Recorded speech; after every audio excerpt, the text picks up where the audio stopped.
하나님 간구합니다. 또 이 시간 주의 말씀을 듣기를 원합니다. 오늘도 성령께서 함께 하셔서 이 말씀을 저희들에게 가르치시고 이 말씀을 붙잡게 하시고 또 주시는 말씀을 통하여 새로운 도전을 받을 수 있는 복된 시간으로 인도하시기를 원합니다. 말씀을 통해 저희들의 삶을 돌아보게 하셔서 우리의 그랬던 길을 돌이키게 하시며 또 주의 백성으로 마땅히 우리가 걸어갈 길이 무엇인지를 오늘도 발견하여 그 교훈을 붙잡을 수 있는 이 시간 되게 하여 주시옵소서. 예수 이름으로 기도합나이다. 아멘. 우리 오늘 봉독한 본문의 내용을 최후의 만찬이라 그럽니다. 이제 예수님과 제자들이 마지막으로 이제 만찬을 갖는 시간인데, 이제 이 만찬이 끝나게 되면은 이제 예수님의 겟세마네 동산에서 기도하시다가 이제 유대인들에게 잡히셔서 이제 밤을 새워서 재판을 받으시고 이제 낮에 이제 이 갈릴리 골고다 산상으로 이제 올라가시는 그런 내용. 그러니까 오늘 계신 제자들과의 마지막 이제 만찬의 시간들입니다. 근데 오늘 이 봉독한 내용을 보시게 되면은 두 가지의 상반된 모습을 우리에게 지금 오늘 소개하고 있어요. 마지막 만찬에 제일 먼저 주님께서 이제 마지막 만찬을 가지시면서 제일 첫 자리에 제일 먼저 자기를 팔자에 대해서 언급을 하십니다. 너희들 가운데 나를 팔자가 일 것이다. 근데 제자들이 서로 누구니까 묻는데 요한복음의 이 내용은 실제 다르게 조금 소개하고 있는데 그중에 가룟 유다가 주님 저입니까? 라고 이야기했더니 주님이 너다라고 이야기를 해요. 네가 마음에 계획한 대로 그대로 행하라라고 요한복음 그렇게 소개를 합니다. 그래서 오늘 마지막 만찬에 우리가 제일 먼저 하시면서 나에 대해서 팔자를 소개하고 있고, 그 다음에 이제 당신이 이제 죽으심은 이제 우리를 위한 죽으심을 이렇게 이야기를 하세요. 그래서 오늘 이 내용은 크게 두 가지의 상반된 모습을 소개하고 있습니다. 여러분, 실제 우리가 이 내용을 여러분들이 우리가 이렇게 이해할 수 있는 것은 바로 만찬을 가지시기 전에 예수님이 예루살렘에 입성하셔서 예루살렘에 보시고 하신 말씀이 있습니다. 기억하시는가요? 예루살렘 보시면서 여러분이 오늘 봉독한 내용에는 소개가 안 됐는데 마태복음의 22장에 보시면은 23장에 제가 읽어볼까요? 예루살렘아 예루살렘아 선지자들을 죽이고 내게 파송된 자들을 돌로 치는 자여, 암탉이 그 날개를 날개 아래에 뽕같이 내가 내 자녀를 모으려 한 일이 몇 번이더냐. 그러나 너희가 원하지 아니하였도다. 자, 주의 만찬을 가지시기 전에 바로 예루살렘 향해서 외치는 말씀이에요. 암탉이 자녀를 품듯이 내가 너희를 품으려고 그렇게 내가 예를 썼는데 너희는 그것을 원하지 아니하는도다. 백성들은 그 마음을 이해하지 못하고 그 품에 안기기를 싫어했다는 내용이 오늘 예수님이 선포하시는데, 바로 이 분위기가 오늘 최후의 만찬의 이 분위기가 소개가 되는 거예요.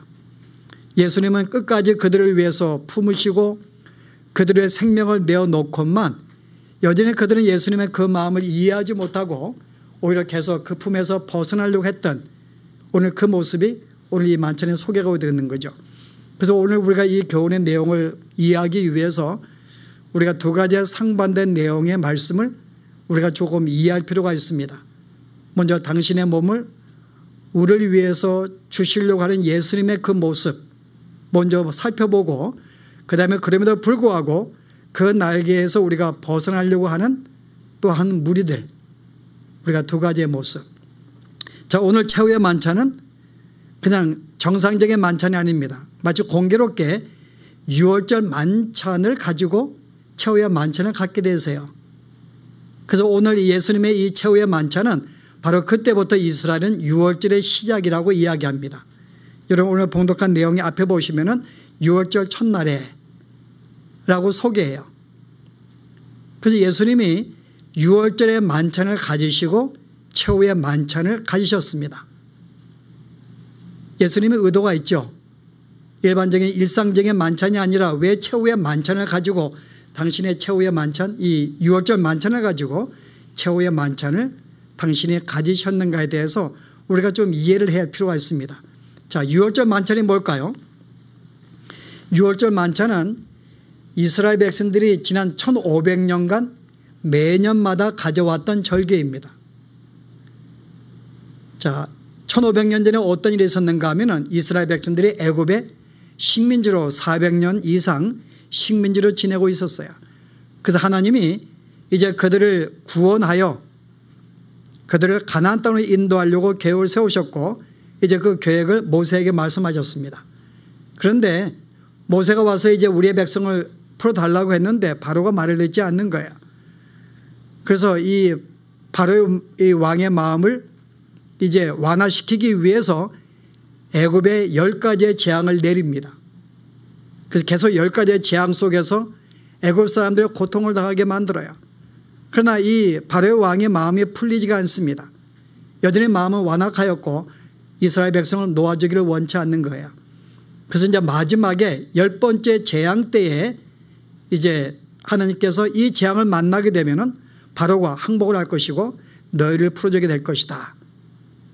바로 그것이 유월절 만찬입니다. 그 이스라엘 백성들이 마지막에 너희가 10번 내가 재앙을 줄 텐데 그 재앙의 내용이 뭔가 하면은 이제 죽음의 신이 죽음의 사신이 내려와서 이제 온 이스라엘과 애굽의 모든 장자를 죽이겠다는 거예요. 짐승의 첫 번째 난 것도 죽이겠다고 말씀합니다. 그런데 이 죽음의 재앙에서 벗어날 수 있는 방법이 하나가 있어요. 그건 뭔가 하면은 내가 이제 온 이스라엘 백성들이 내가 이제 떠날 준비를 하라. 그래서 온 옷을 입고 이제 허리띠를 띠고 신발을 신고 하는 행사가 뭔가 하면은 양을 한 마리 내가 잡으라. 가족 수대로. 양을 잡아서 그 양을 잡아서 죽여서 그 살은 온 가족에 나누어 먹고 그 다음에 거기서 흘린 피 양을 죽일 때 나왔던 피들은 받아서 그 피를 너희 집 앞에 문지방에 바르라고 이야기를 합니다. 만약에 문지방에 그 피를 바르게 된다면 이 죽음의 사신이 너희 집에 갈 때에 피를 바른 집은 그냥 지나가게 될 것이다. 패스 오버. 그냥 지나가게 될 것이다. 그러나 만약에 피를 바르지 않는 집안은 죽음의 사신이 들어가서 장자를 죽이게 될 것이다. 그래서 이스라엘 백성들이 결국 하나님의 이 말씀을 듣고 이제 여행을 떠날 준비, 엑소더스 출발할 준비를 하고 양을 잡습니다. 그들이 이제 불에 구워서 양을 잡고 그 다음에 피를 발라서 문지방에 발랐어요. 근데 문지방에 피를 바르지 않는 이스라엘 백성들, 물론 애굽의 백성들은 거의 다 그 말을 듣지 아니했죠. 그래서 이 양을 잡지 않고 먹지 않고 문지방에 바르지 않는 이 모든 이스라엘 백성들은 애굽의 사람들은 어떻게 되었을까? 다 죽임을 당하게 되죠. 여러분 이 내용을 알고 있기 때문에 제가 한번 읽어가는 것으로 한번 다시 한번 우리가 상기를 하면 좋겠습니다. 자, 여러분 출애굽기 12장 21절에 보시면 모세가 이스라엘 모든 장로를 불러서 그들에게 이르되 너희는 나가서 너희의 가족대로 어린 양을 택하여 유월절 양으로 삼고 우슬초 묶음을 가져다가 그릇에 담은 피에 적셔서 그 피를 문 임방과 좌우 설주에 뿌리고 아침까지 한 사람도 자기 집 문 밖으로 나가지 말라. 여호와께서 애굽 사람들에게 재앙을 내리시고 지나가실 때에 문 이방과 좌우 문설주의 피를 보시면 여호와께서 그 문을 넘으시고 멸하는 자에게는 너희 집에 들어가서 너희를 치지 못하게 하실 것임이니라. 오늘 이 말씀이에요. 그래서 오늘 이 일을 통해서 이스라엘 백성들이 양을 잡아서 먹고 피를 바른 모든 이스라엘 백성은 살아나게 되고 그렇지 않는 모든 애굽의 장자들은 죽임을 당하게 됩니다. 그때 바로의 영화에 보면 바로의 장자도 죽임을 당하게 돼요. 그래서 이제 이스라엘 백성들 할 수 없이 이제는 더 이상 이들을 붙잡을 명분이 없는 거예요. 더 재앙을 당하기 전에 이 백성을 놓으면 좋겠다. 그래서 이제 백성들을 풀어주게 됩니다. 바로 이 사건을 통해 주님께서 이 날을 기억해서 내가 매년마다 유월절 절기를 지키라고 명하십니다.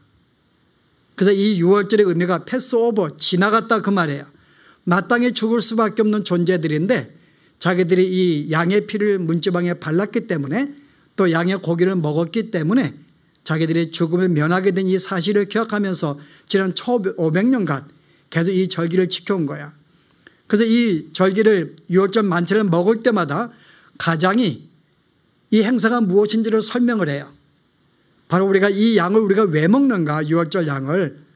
바로 이것은 우리가 이 일을 통해서 우리가 구원받았기 때문에 애굽에서 탈출을 하였고 또 그것으로 끝나지 아니하고 하나님이 정시로 우리를 당신의 백성으로 삼으시고 또 우리를 애굽에 두지 않고 준비한 가나안 땅에 인도하시는 이 사건들을 자기들이 계속 매년마다 이 사건을 소개합니다. 그래서 예수님이 이제 이 유월절 만찬을 이제는 가지신 다음에 하나 이상한 말씀을 하시는 거예요. 거기서 이제 양을 함께 고기를 이제 떡을 나눠주고 하시는데 포도주 잔을 나누시는데 거기서 이 절기를 말씀하시는 게 아니고 갑자기 바로 이것은 떡은 바로 내 몸이다라고 말씀하고 또 이 잔을 나누시면서 바로 이것은 내 피다라고 말씀하는 거예요. 결국은 이 만찬을 가지시면서 여기에 이 만찬의 주인공, 만찬의 가장 중요한 음식이 뭘까요? 양입니다. 그 양에 이 고기가 있어야 되는데 예수님 만찬에는 사복음서에 보게 되면 이 양의 고기가 있지 않습니다. 그리고 말씀하시기를 떡을 나눠주시면서 바로 이 떡은 내 몸이야 라고 말씀하는 거야. 그리고 잔을 나누시면서 바로 이것은 내가 너희를 위해서 흘리는 내 피다라고 말씀해요. 자, 양은 어디 있을까요? 마땅히 유월절에 양을 잡아서 함께 만찬을 만들어야 되는데 예수님의 만찬에는 유월절 양이 없습니다. 그리고 하시는 말씀이 바로 이것이 내 몸이고 내 양이라고 말씀하고 있는 거예요. 자, 어린 양은 어디 있을까요? 바로 그 앞에 서 계신 예수님이 바로 이 유월절 양으로 당신을 등장시키는 것입니다. 그 여러분이 보시면은 이미 출애굽기 때에 이 유월절 양의 의미, 이 유월절 양의 의미가 무엇인지를 설명하기 위해서 예수님이 하나님께서 그들에게 말씀하신 적이 이런 적이 있습니다. 너희가 양을 잡을 때 뼈를 꺾지 말라 그래요. 뼈를 꺾지 말고 그냥 그것을 구워서 통째로 먹으라고 이야기를 합니다.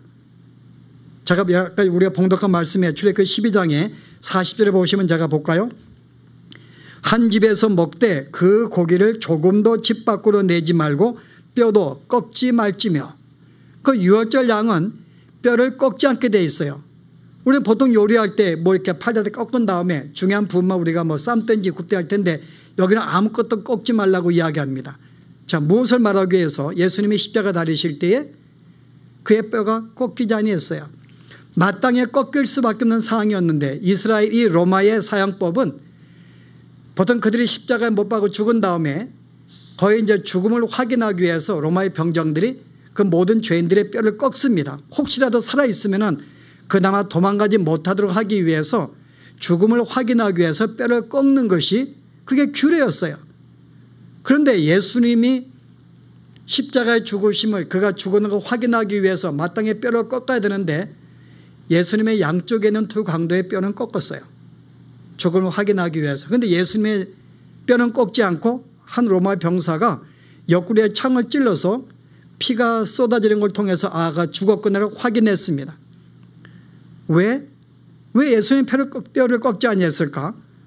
바로 여기 오늘 출애굽기 6월절에 바로 이 양이 예수님인 것을 상징으로 유월절 양인 것을 나타내기 위해서 바로 그 당시에 뼈를 꺾지 말라고 말씀했고 결국은 꺾이지 않는 예수님이 등장합니다. 그럼 결국은 예수님께서는 바로 이 최후의 만찬을 쓰셔서 유월절 만찬을 먹으시면서 바로 내가 이 유월절 양을 통하여 내가 출급의 구원을 받았다. 결국 내가 새로운 가나안 땅을 얻게 되었다. 그러나 오늘 바로 내가 너희들의 유월절 양으로 등장하게 될 것이다. 내가 너희를 위해서 내가 죽을 터인데 피를 흘릴 터인데 바로 나의 죽음으로 말미암아 너희가 영원한 죄의 속박에서 벗어나게 될 것이고 너희가 영원한 천국 가나안 땅에 들어갔듯이 영원한 천국에 들어가게 될 것이다. 이 메시지를 주시기 위해서 예수님께서 이제 거기에 당신이 양으로 등장하셔서 바로 이제 떡과 잔을 대신하면서 바로 이것은 내 몸이요 바로 내 피라고 말씀하십니다.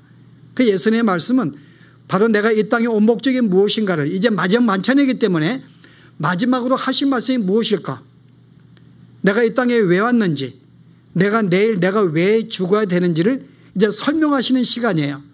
바로 내가 이와 같이 유월절 양과 같이 내가 너희를 위하여 너희를 구원하기 위해서 천국으로 인도하기 위해서 내가 바로 죽기 위해서 내일 십자가에 내가 달리게 될 것이다.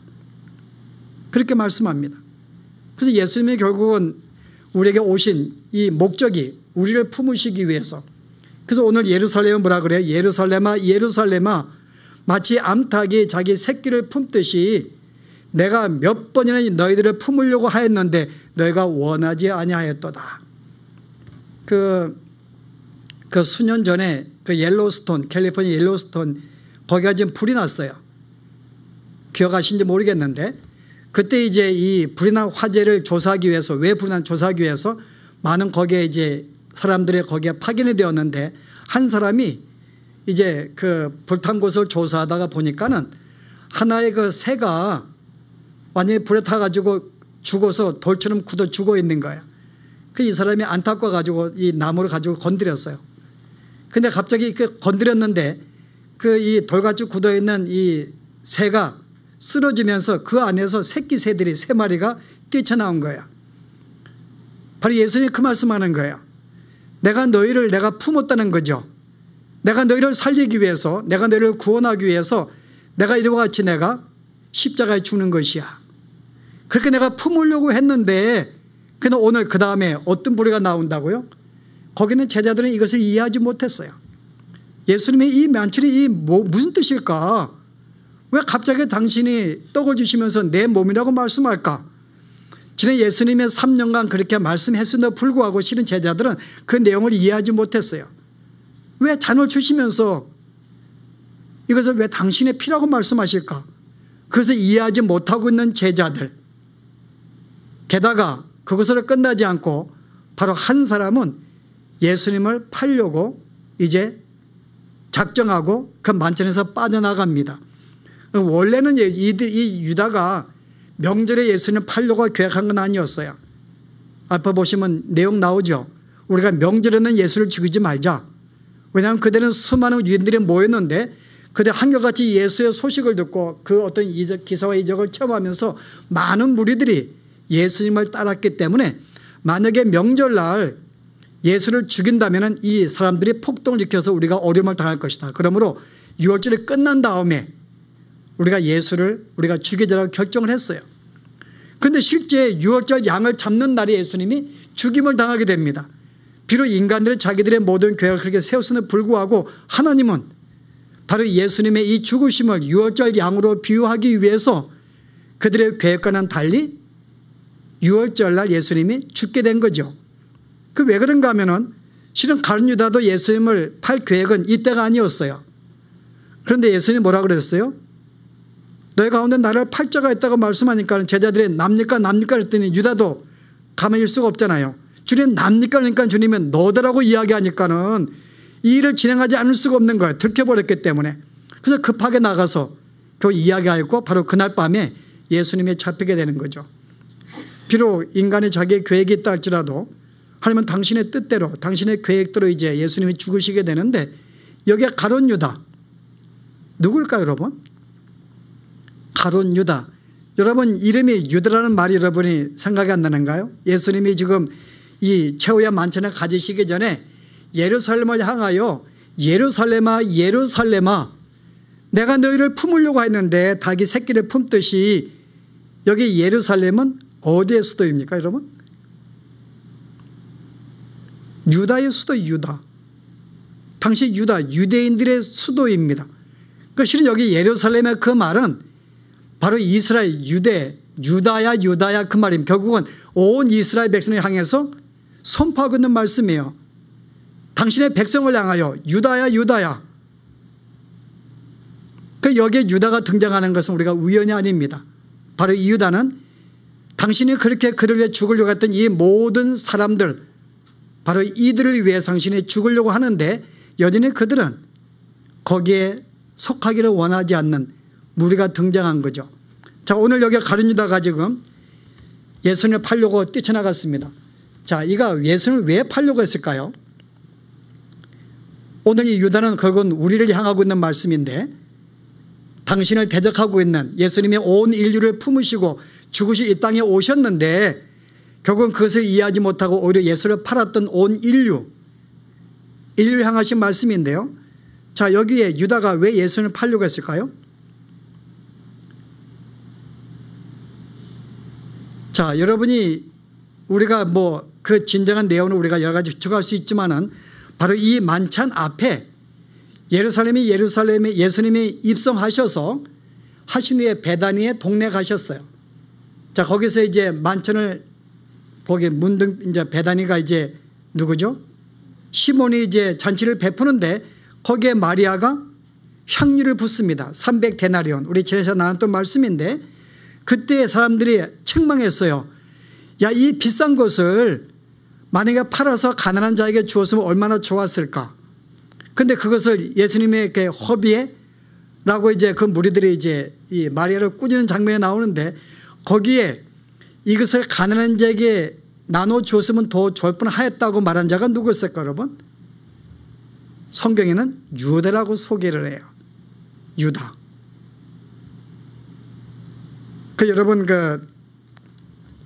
유다가 바로 이 내용. 근데 예수님께서 뭐라 그래? 유다에게 그 말씀하실 때, 자, 유다가 그것은 정말 가난한 자를 위해서 한 말이 아니다고 이야기합니다. 한번 성경에 어디 나오는가요? 자, 여러분 내용 한번 보시기 바랍니다. 자, 요한복음에 보시게 되면은 최후에 우리 보시면은 12장에 사절에 보시면요. 제자 중 하나로서 예수를 잡아줄 가룟 유다가 말하되 이 향유를 어찌하여 300데나리온에 팔아 가난한 자들에게 주지 아니하였느냐 하니 이렇게 말하면 가난한 자들을 생각함이 아니요 그는 도둑이라 돈깨를 맞고 거기 넣은 것을 훔쳐가기 위한 것이라. 우리가 이 바로 앞에 우리가 이 사건을 통해서 이 가룟 유다의 의도를 우리가 소개해 줍니다. 그는 정말 이 돈을 팔아가지고 가난한 자에게 주기 위한 목적이 아니었어요. 자, 목적이 뭘까요? 이걸 통해서 회개를 맡은 자로서 이 돈을 갖기 위하여 이런 목적으로 그렇게 말했던 거죠. 실제 여기서 가룟 유다의 그 마음이 어떠한지를 설명합니다. 그가 예수님을 따르는 목적이 무엇일까? 일단 이 내용으로 볼 때에는 그에게는 돈에 관심이 있었어요. 그런데 우리가 이 가룟 유다 앞에 가롯이라는 단어가 있습니다. 이걸 통해 이 사람의 의도를 우리가 조금 더 이해할 수가 있어요. 자, 이 가롯의 뜻이 뭔가? 암살자 그 뜻입니다. 암살자. 자, 이 뜻은 누구한테 붙였는가 하면은 당시에 이 로마의 식민지로 이게 이스라엘이 있었기 때문에 이스라엘의 독립을 위해서 로마의 중요한 중책을 맡던 자들을 암살하는 자들, 실은 이스라엘의 독립군들을 위해서 붙인 이름이 가롯입니다. 이 가롯이 암살자예요. 이들은 열성당원들이고 이 이스라엘 독립을 위해서 자기들의 생명을 내어놓고 마치 우리가 한국의 일본 사람들의 중요한 자들을 우리가 암살했듯이 그들 암살한 자들의 이 조직이 바로 가롯이에요, 여러분. 그럼 우리가 가룟 유다가 어떤 존재인지 우리가 이해할 수 있겠죠. 이 사람의 목적은 실은 자기들의 이스라엘의 독립이었어요. 그 예수님을 보았더니 예수님이 뭔가 우리의 우리의 민족을 해방시킬 수 있는 그런 존재로 보았던 거죠. 그래서 우리가 이 사람과 중심으로 해서 결국 우리가 내가 이스라엘 잘 서포트하고 함께 도와주면은 바로 이 사람이 이스라엘의 독립을 가져올 것이야. 그런 목적으로 주님을 따라다닌 것입니다. 몇 년간요? 3년간 주님을 따른 거예요. 그래서 그가 회개를 맡았는데 그가 모든 돈을 모은 목적도 개인의 목적이 아니라 결국은 이스라엘의 독립을 위해서 이 모든 재정에 관심이 있었고 이 모든 사회에 관심이 있었습니다. 그런데 그가 3년을 지내서 보니까는 예수님이 그런 분이 아닌 거예요. 이스라엘의 독립이나 여기에 전혀 신경을 쓰지 않고 오히려 다른 데에 그가 계속 신경을 쓰시고 말씀 볼 때 그 마음속에 마지막까지 혹시나 기도를 걸어봤는데 예수님은 내가 이제 이 마지막 만찬이다. 내가 내 죽을 거야. 이런 가운데 이제 그가 실망을 하고 그 예수님을 파괴된 거죠. 자, 목적이 뭘까요? 이 사람은 예수님을 따르는 목적이 의도가 있었어요. 이스라엘의 해방, 그의 독립, 자기의 분명한 목적이 있었습니다. 이를 위해서 그는 재정에 신경을 썼고 이 모든 일 신경을 썼던 것, 전혀 예수님과는 전혀 다른 방향으로 다른 생각을 가지고 따랐던 존재였죠. 자, 이 가룟 유다에 대해서, 자, 이와 같은 마음을 가진 자에서 예수님이 뭐라 그래요? 자, 예수님의 가룟 유다에 대해서 그가 나간 다음에 예수님 만찬이 끝나고 제자들의 발을 씻습니다.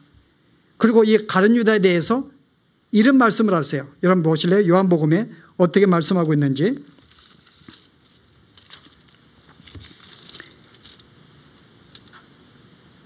자, 13장에 보시면은 이제 만찬이 끝난 다음에 제자들의 발을 씻기는데 그 중에 한 명의 베드로가 주님 내 몸을 씻길 수 없다 그래요. 어떻게 스승께서 내 몸을 씻깁니까? 그때 예수님 뭐라 그래요? 만약에 내가 너의 몸을 씻기지 아니하면은 너는 나와 상관이 없는 자야. 그랬더니 베드로가 놀래가지고 그럼 저를 온몸을 다 목욕시켜 주세요. 그 예수님 뭐라 그래요? 자, 예수께서 이르시되 이미 목욕을 한 자는 발밖에 씻을 필요가 없느니라. 온몸이 깨끗하니라. 너희가 깨끗하나 다는 아니니라 하니 이는 자기를 팔 자가 누구인지 아심이라. 그러므로 다는 깨끗하지 아니하다 하시니라. 자, 유대를 제한 나머지 사람들은 예수님의 구속을 통해 깨끗함 받은 존재이기 때문에 그러나 가룟 유다는 아니라고 하는 거죠. 그래서 18절에 내가 너희 모두를 가르쳐 말하는 것이 아니니라. 나는 내가 택한 자들이 누구인지 알미라. 당신을 통해서 구원받을 자가 누구인지 알고 있는 거예요. 그러나 가룟 유다는 아니에요. 그러나 내 떡을 먹는 자가 내게 발꿈치를 들었다는 성경을 응하게 하기 위함이라. 이미 구약에 당신의 팔자가 누구인지를 이미 주님이 예언해 주었어요. 자, 누가 그를 판다고요? 그와 함께 떡을 먹을 자, 함께 만찬을 먹고 함께 그 옆에 있는 자, 떡을 먹을 자가 바로 예수님 팔자인 것을 예수님은 아신 거죠. 예수님 제자 가운데 한 명의 자기를 팔기를 안 것입니다. 그 여기서 뭐라 그래요? 내 떡을 먹는 자가 내게 발꿈치를 들었다라고 합니다. 발꿈치를 들었다. 자, 가룟 유다에 대해서 어떻게 평가하고 있는가 하면 그가 내게 발꿈치를 들었어. 자, 말이 달려갈 때 발꿈치를 들었다는 말은 달리기 직전을 의미합니다. 막 달려들 직전을 의미하건데 바로 그가 나에 대해서 지금 공격하기 위해서 지금 나에게 발을 들었다고 하는 것이죠. 그가 나를 공격하고 있는 자야. 그래서 가룟 유다에서 그가 나를 대적하기 위해서 나를 공격하기 위하여 그는 지금 발꿈치를 들었다 그 말입니다. 자, 저는 이 말씀을 한 안타까운 점이요. 아니, 지난 3년간 예수 열심히 따라다녔는데 가룟 유다가, 여러분 가룟 유다가 어떤 존재입니까? 열심히 제자 가운데 가장 똑똑한 자였어요. 지성인이었고 똑똑한 자였고 열성파였습니다. 누구보다 열심히 있었어요. 3년간 주의 가르침을 받았고 게다가 또 예수님이 능력을 주어서 제자들을 파송해 어떤 이 70명을 보낼 때에도 그때 능력을 받아서 귀신을 쫓아내고 능력을 행했던 존재입니다. 누구보다도 열심히 주의 말씀을 배우고 교육을 받고 훈련받고 행했던 존재입니다. 그런데 이 사람이 마지막에 예수님을 대적한 거예요. 그 이유가 뭘까요? 바로 그 이유가 목적이 틀린 거예요. 자, 예수님은 이들의 죄를 위해 당신의 목숨을 내어놓으려고 계속 말씀했음에도 불구하고 유다의 마음은 다른 마음이 있었거든요. 당신의 목적은 뭘까요? 당신의 목적은 이스라엘의 해방이었어요. 예수를 통하여 이스라엘의 해방을 가져오는, 독립하는 여기에 관심을 두고 예수를 3년간 따라다닌 거죠. 바로 이 행위를 가르쳐 예수님은 나를 대적하고 있는 존재라고 이야기하고 있는 것입니다.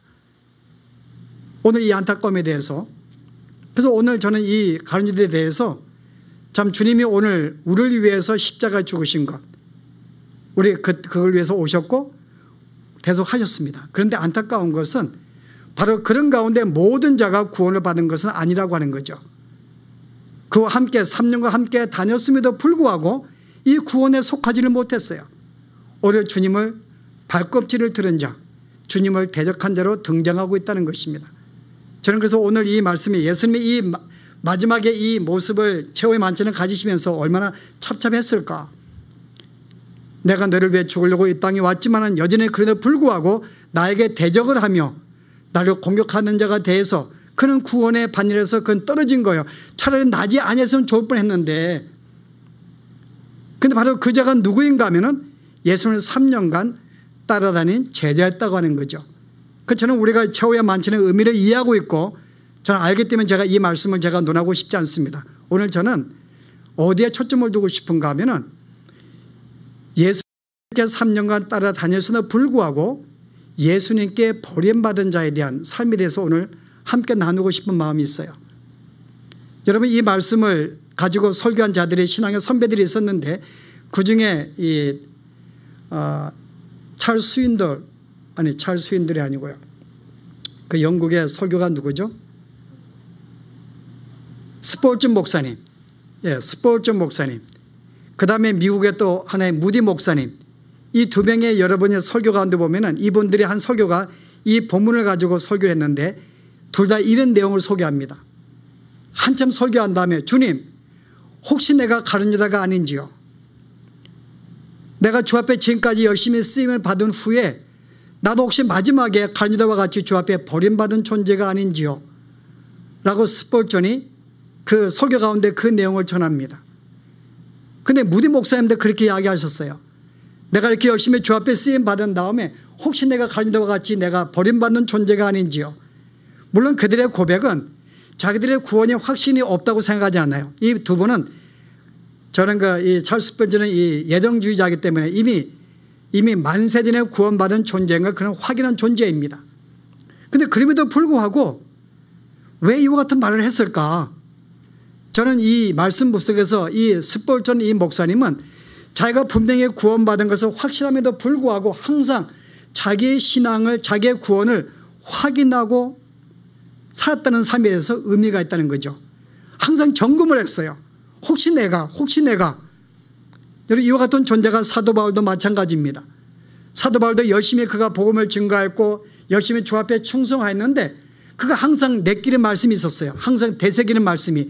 여러분, 그게 바로 고린도전서에 나오는데 9장에 보시면은 26절에 이런 말씀합니다. 그러므로 나는 다름질을 향반 없는 자 같이 아니하며 싸우기를 허공을 치는 것 같이 아니하며 내가 내 몸을 쳐 복종하게 하면 내가 남에게 전판 후에 자신이 도리어 버림을 받을까 두려워함이니라. 바울은 항상 그가 섬길 때마다, 봉사할 때마다, 복음을 증거할 때마다 항상 그는 방향을 분명히 정했어요. 향방이 없는 자 같이, 목표가 없는 자 같이 살지 아니하고 내가 왜 사는가, 내가 왜 복음을 증거하는가, 내가 왜 생명을 내어놓는가를 분명히 인식을 하고 순간마다 자기가 구원받으면 확인하고 살았다는 거죠. 그래서 그 이유가 뭔가 하면 혹시라도 내가 내 몸을 날마다 내가 친다, 내가 지금 제대로 믿고 있는가, 주님을 제대로 섬기고 있는가, 내 신앙을 점검한 것은 혹시라도 내가 남에게 복음을 전파한 후에 혹시 내가 버림을 받을까 두려워하여 나는 내 삶을 한 번도 향방이 없는 것 같이 내가 살지 아니했어. 분명한 목표를 정해놓고 내 삶을 살았다는 거죠. 이게 우리 신앙의 선배들의 삶이었습니다. 그래서 오늘 저는 이 말씀 보면서 오늘 이 가룟 유다에게 좀 초점을 두고 싶은 거야. 오늘 과연 우리는 어떠한가? 주님은 우리가 이 땅에 오셔서 당신의 생명을 주심으로 우리는 구원받은 자들입니다. 그러나 과연 우리가 주 앞에 구원을 받았다고 이야기함에도 불구하고 혹시 우리가 가룟 유다 같은 삶을 살고 있지 아니했을까? 이 사람은 예수님의 구속에 초점이 있지 아니했어요. 당신의 삶의 계획과 분명의 목적이 분명했습니다. 이 목적을 위하여 예수님을 하나의 수단으로 계속 사용했던 거예요. 이 목적이 성취하지 않았기 때문에 결국 예수님을 버리게 됩니다. 오늘 우리가 주 앞에 구원을 받았다고 함에도 불구하고 오늘 과연 우리의 삶이, 과연 나의 삶이 분명하게 오늘 구속에 있는지, 예수님의 그 사랑과 그 은혜에 감격하여 내가 삶을 살고 있지 아니한지, 혹이라도 내가 그렇지 않다면 여전히 내가 내 삶에 목적이 있는 거예요. 내가 이것도 하고 싶고 저것도 하고 싶고 이 목적을 위해서 예수님은 이 목적이 하는 수단으로 쓰고 있는 것이 아닌지, 결국은 내 목적에 예수님을 쓰고 있지 않는지. 만약 그렇다면 오늘 어떻게 된가요? 가룟 유다와 같이 너도 나를 대적하는 자이며 결국은 내침을 받게 될 것이다. 차라리 태어나지 아니했다면 얼마나 좋았을까. 그래서 저는 오늘 이 말씀 속에 다시 한번 우리의 신앙을 점검하면 얼마나 좋을까. 과연 내가 구원을 받은 것이 과연 내가 확실하고 있는지. 오늘 우리 스포츠 목사님이나 무디 목사같이 정말 내가 이거같이 주 앞에 열심히 섬기고 내가 예배하고 함께 봉사하고 있음에도 불구하고 혹시 마지막에 내가 주 앞에 버림받는 존재가 아닌지. 그 역시 3년간 열심히 주님을 따라다녔고 능력을 행했음에도 불구하고 가르침을 받았음에도 불구하고 자기의 목적에 이루지 아니해서 이렇게 주님을 내친 그와 같은 삶이 혹시 내가 살아가고 있지 아니한지 오늘 이 초의 만찬 앞에서 다시 한번 내 신앙을 점검해 보고 여러분이 구원의 확신을 가지고 우리의 신앙을 이렇게 살아가시면 좋겠습니다. 함께 기도하십시다. 은혜로우신 하나님, 주님이 이 땅에 오셔서 날마다 주님을 대적하고 주님을 공격하며 무시하고 있는 우리를 위해서 우리를 품으시기 위하여 마치 암탉이 새끼를 품은 같이 우리를 품으시고 당신의 죽으심을 통하여 우리에게 영원한 생명, 영원한 구원을 허락하신 주 앞에 다시 한번 감사와 영광을 돌립니다. 웬 사랑입니까? 웬 은혜입니까? 우리가 무엇이 간데 당신의 피를 흘리셔서 당신의 몸을 주셔서 우리를 구원하여 주셨는지요.